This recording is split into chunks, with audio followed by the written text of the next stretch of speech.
Weekly expiry से पहले वाला वो इंपॉर्टेंट पेनल्टिमेट सेशन। कल की एक्सपायरी का एक एक्सपायरी, दो एक्सपायरी के बीच में सैंडविच सेशन है जिसकी अहमियत हमेशा हम जानते हैं बढ़िया रहती है। वेडनेसडे को अच्छे moves, expiry related moves generally बाजार कैप्चर करने की कोशिश करता है। पर है लंबा हफ्ता, इतने दिन से काम कर रहे हैं, अभी मिड पॉइंट पे आके पहुंचे। ये छुट्टियों ने ऐसा मूड बिगाड़ दिया। वैसे एक रीजन और है लंबा लगने के लिए, क्योंकि 9 दिनों की बैक टू बैक अच्छी तेजी के बाद ये 2 दिनों से बाजार का मूड माहौल थोड़ा बिगड़ा हुआ है। 2 दिन बैक टू बैक थोड़े दबाव वाले सेशन, वोलेटाइल सेशन रहे, शायद इसीलिए भी थोड़ा सा ऐसा लग रहा है हफ्ता लंबा हो रहा है। लेकिन परसों हुआ क्या था, निचले स्तरों से सेकेंड हाफ में बढ़िया रिकवरी आई थी, आधे लॉसेस की भरपाई करी थी। कल जहां खुले थे प्रिसाइसली वही दिन के हाईज थे, उसके बाद से दबाव और धीरे धीरे दबाव बढ़ता चला गया। इनफैक्ट एक समय 60 पॉइंट ऊपर वाला निफ्टी जब खुलते ही खुला था, जब 60 पॉइंट ऊपर था, बंद हुआ 45-46 पॉइंट के दबाव के साथ। खैर ऐसा भी है कि इस बीच थोड़े से क्यूज का अभाव है। हमने मंडे को तो कुछ वीकेंड के नंबर्स पर रिएक्ट करा था, उसके बाद से ऐसे कोई डोमेस्टिक क्यूज इंपॉर्टेंट है नहीं, ज्यादा बड़े खड़े नहीं है। तो ग्लोब पे फोकस हो रहा है और यूएस में जो नतीजों का सीजन है उस पर लार्जली फोकस है। अच्छा, हमारे भी नतीजों का सिलसिला कंटिन्यू है, लेकिन जैसे आज कोई टाटा कम्युनिकेशन, आईसीसी सिक्योरिटी जैसे नंबर्स आएंगे।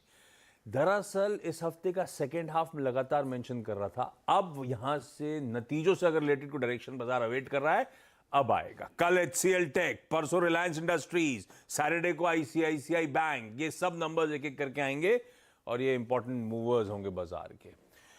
आज सुबह 10:30 बजे वो वीकली जो स्केड्यूल्ड कैबिनेट की बैठक होती है वो भी लाइंड अप है। हालांकि कहा जा रहा है सीसीईए साथ में नहीं है और अब तक क्लैरिटी नहीं है कैबिनेट की बैठक में क्या क्या निकल के आएगा। खैर इन सब पे आगे आता रहूंगा, बातचीत करेंगे बाजार पे। 2 दिनों के पॉज, 2 दिनों के ब्रेथ कैचअप करने के बाद अब मूड माहौल कैसा बन रहा है उस पर चर्चा कर ली जाएगी। लेकिन नीरज जी बगल में बैठे हैं, इनसे बातचीत होनी है ग्लोबल मूड पर, ग्लोबल संकेतों पर। वीरू बताएंगे कैसे निफ्टी बैंक पे स्ट्रेटेजाइज किया जाए। हर्षदा बताएंगे सारे इंपॉर्टेंट सुबह सुबह स्टॉक्स जो रखने रडार पे, जहां पे खबरें हैं। लाइए क्यूज। एसजीएक्स निफ्टी कह रहा है हम हल्की सुस्ती के साथ ही वेडनेसडे के सेशन की शुरुआत करने जा रहे हैं। 19-20 पॉइंट के आसपास की हल्की कमजोरी वहां से देखने को मिल रही है, लेकिन यह जरूर है कि लो से जब खुले थे तब से लेकर सिंगापुर का वो निफ्टी धीरे धीरे थोड़े से अपटिक्स दिखाने की कोशिश कर रहा है। तो मान लीजिए ऑलमोस्ट फ्लैट लाइन के आसपास शुरुआत होगी। मूड ऐसे ही ग्लोब का है। यूएस के मार्केट्स कल की आपकी स्क्रीन पे एकदम फ्लैट कल सेशन का क्लोज हुआ। तीनों बेंचमार्क्स आपके सामने एकदम फ्लैट। जब कह रहा हूं तो ऐसा नहीं इंट्राडे में कुछ नहीं हुआ। 200 पॉइंट डाउ एक समय दबाव में था वो 200 पॉइंट वाला फ्लैट जाके बंद हुआ। ऑलमोस्ट 180-190 पॉइंट इनके लो से रिकवर कर गया था और वो लार्जली सेकेंड हाफ में फ्लैट लाइन के आसपास कामकाज हुआ। आज सुबह के फ्यूचर्स भी इतने ही सपाट नजर आएंगे, हल्का हल्का लाल शेड है।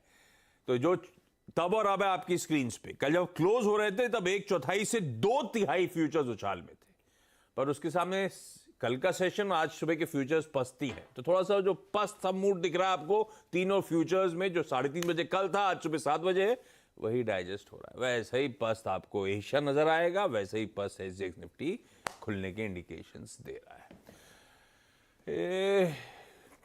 डे ऑन डे तो फ्लैट क्लोज, लेकिन इसके बीच में जो वोलेटिलिटी आई और खबरें आई उसका ब्यौरा नीरज जी से ले लिया जाए।